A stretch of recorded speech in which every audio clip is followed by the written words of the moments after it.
तो उत्तराखंड के लिए, पूरे उत्तराखंड क्षेत्र के लिए और हमारे क्षेत्र के लिए, खासतौर से जनपद मुजफ्फरनगर के लिए एक बहुत बड़ा तोहफा आदरणीय मुख्यमंत्री ने दिया है। अगर गंगा एक्सप्रेसवे गंगा से नहीं जुड़ेगा तो एक्सप्रेसवे का मायने ही खत्म हो जाएंगे। उन्होंने भी कहा कि जितना हरिद्वार का हिस्सा हुआ उतना हम करेंगे और जितना उत्तर प्रदेश का हिस्सा हो उसको उत्तर प्रदेश सरकार करेगी। उत्तर प्रदेश की योगी सरकार विकास कार्यों के मामले में नए कीर्तिमान गढ़ रही है और अब गंगा एक्सप्रेसवे का विस्तार होने जा रहा है। कल हुई योगी कैबिनेट की बैठक में मुख्यमंत्री योगी आदित्यनाथ ने 50 करोड़ रुपए की अग्रिम धनराशि जारी की है और वो मेरठ और प्रयागराज के बीच बन रहा गंगा एक्सप्रेसवे अब हरिद्वार तक जाएगा। यानी प्रयागराज से शुरू हुआ गंगा एक्सप्रेसवे मेरठ के आगे हरिद्वार तक जाएगा। इसके लिए बाकायदा यूपी और उत्तराखंड दोनों सरकारों के बीच समन्वय स्थापित हुआ है, बातचीत हुई है, दोनों तरफ से स्वीकृति है और कहा यह जा रहा है कि उत्तर प्रदेश की सीमा तक उत्तर प्रदेश सरकार निर्माण कराएगी गंगा एक्सप्रेसवे का और उसके बाद उत्तर प्रदेश की सीमा से उत्तराखंड हरिद्वार तक उत्तराखंड सरकार निर्माण कराएगी।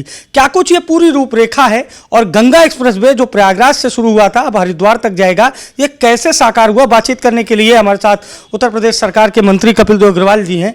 मुजफ्फरनगर से आप आते हैं। ये गंगा एक्सप्रेसवे का जो लाभ है ये अवध से लेकर पश्चिम के क्षेत्र तक है और आपने सरकार से अनुरोध किया था अपने मुखिया योगी आदित्यनाथ से कि इसको हरिद्वार तक ले जाया जाए। देखिए, अभी तक आदरणीय मुख्यमंत्री जी ने फर्स्ट फेज में गंगा एक्सप्रेसवे को मेरठ से प्रयागराज तक लगभग 800 किलोमीटर इसकी स्वीकृति प्रदान करी। काम चल रहा है, बहुत तेजी से उस पर काम चल रहा है। लैंड का एग्जीक्यूशन हो चुका है।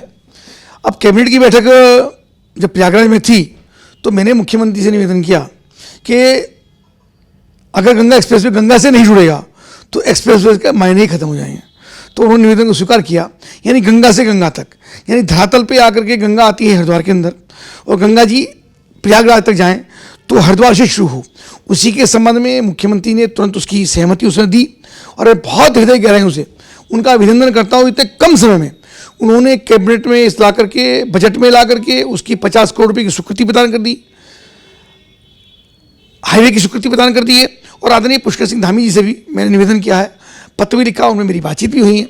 उन्होंने भी कहा कि जितना हरिद्वार का हिस्सा हुआ उतना हम करेंगे और जितना उत्तर प्रदेश का हिस्सा हो उसको उत्तर प्रदेश सरकार करेगी। और दोनों सरकारों को आपस में टाई अप हो रहा है और जब ये हरिद्वार की सीमा से जुड़ जाएगा, हरिद्वार से गंगा एक्सप्रेसवे तक, तो उत्तराखंड के लिए, पूरे उत्तराखंड क्षेत्र के लिए और हमारे क्षेत्र के लिए, खासतौर से जनपद मुजफ्फरनगर के लिए एक बहुत बड़ा तोहफा आदरणीय मुख्यमंत्री ने दिया है। और मुझे इस बात का बहुत गर्व है कि आदरणीय मुख्यमंत्री ने हमारे निवेदन पर इस बात की स्वीकृति प्रदान की। 50 करोड़ रुपए अग्रिम राशि स्वीकृत हो चुकी है और ये हजारों करोड़ का प्रोजेक्ट बैठेगा, तब इसकी स्वीकृति धीरे धीरे बाद में होती है। कितनी बड़ी परियोजना मानते हैं कि गंगा सीधा हरिद्वार से जुड़ेंगी, यानी प्रयागराज का जो क्षेत्र है वो सीधे हरिद्वार से जुड़े? देखिए, बड़ी संख्या में आपको एहसास होगा इस बात का कि बड़ी संख्या में गंगोत्री, यमुनोत्री, केदारनाथ जी, बद्रीनाथ जी और पूरे उत्तराखंड में, चूंकि देवभूमि मानी जाती है, देहरादून में बहुत बड़ा व्यापारिक केंद्र है, इंडस्ट्री का बहुत बड़ा हब है, तो वहाँ पर जाने के लिए पूरे प्रदेश और पूरे हिंदुस्तान भर के लोग आते हैं। हमेशा बाई एयर कनेक्टिविटी नहीं होती है, तो रोड से भी रास्ता बहुत तेज़ी के साथ जब ये 6 लेन बनेगा तो एक बड़ी कनेक्टिविटी इसके अंदर हो जाएगी और हरिद्वार से, ऋषिकेश से, देहरादून से सीधे लोग इन मार्गों से होते हुए अपने गंतव्य की ओर पहुंचेंगे। लोग इसे गंगा एक्सप्रेसवे के साथ अब सनातन एक्सप्रेसवे कह रहे हैं और कह रहे हैं कि सनातन की दो प्रमुख जो धुरी है वो आपस में एक होने जा रही है। निश्चित मैंने ये कहा आपसे कि गंगा जी से जुड़े, यानी बाई रोड हरिद्वार से प्रयागराज तक जब गंगा एक्सप्रेसवे जुड़ेगा तो उसका महत्व बहुत ज़्यादा बढ़ जाएगा, व्यापारिक संबंध भी होंगे और यात्रियों के लिए, तीर्थयात्रियों के लिए भी एक बहुत बड़ा उपहार आदरणीय मुख्यमंत्री ने देने का काम किया है और हमारे जनपद के लिए तो बहुत ही बड़ा एक तोहफा उन्होंने दिया है। कल मैंने उनको शॉल भेंट करके उनका अभिनंदन किया पूरे जनपद की ओर से कि इतने कम समय में आदरणीय मुख्यमंत्री जी ने इसकी स्वीकृति की है, तो अभिनंदन के पात्र हैं। और बजट के अंदर भी बहुत सारी योजनाएं हम सब ने देखी हैं। एक शानदार बजट मुख्यमंत्री ने प्रस्तुत करने का काम किया है और जिसमें हर क्षेत्र के अंदर किसानों के लिए, व्यापारियों के लिए, उद्यमी के लिए, महिलाओं के लिए, खेल के लिए, श्रमिकों के लिए, गरीब लोगों के लिए, गरीबों के पक्के मकान के लिए, सिंचाई के लिए, हर क्षेत्र के अंदर कुछ न कुछ देने का काम किया है। एक शानदार बजट वित्त मंत्री ने प्रस्तुत किया।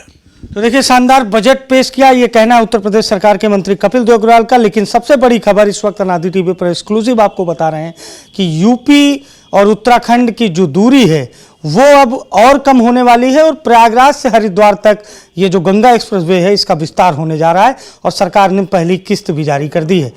सहयोगी शिवांशु के साथ अभिषेक शर्मा, नादी टीवी, लखनऊ।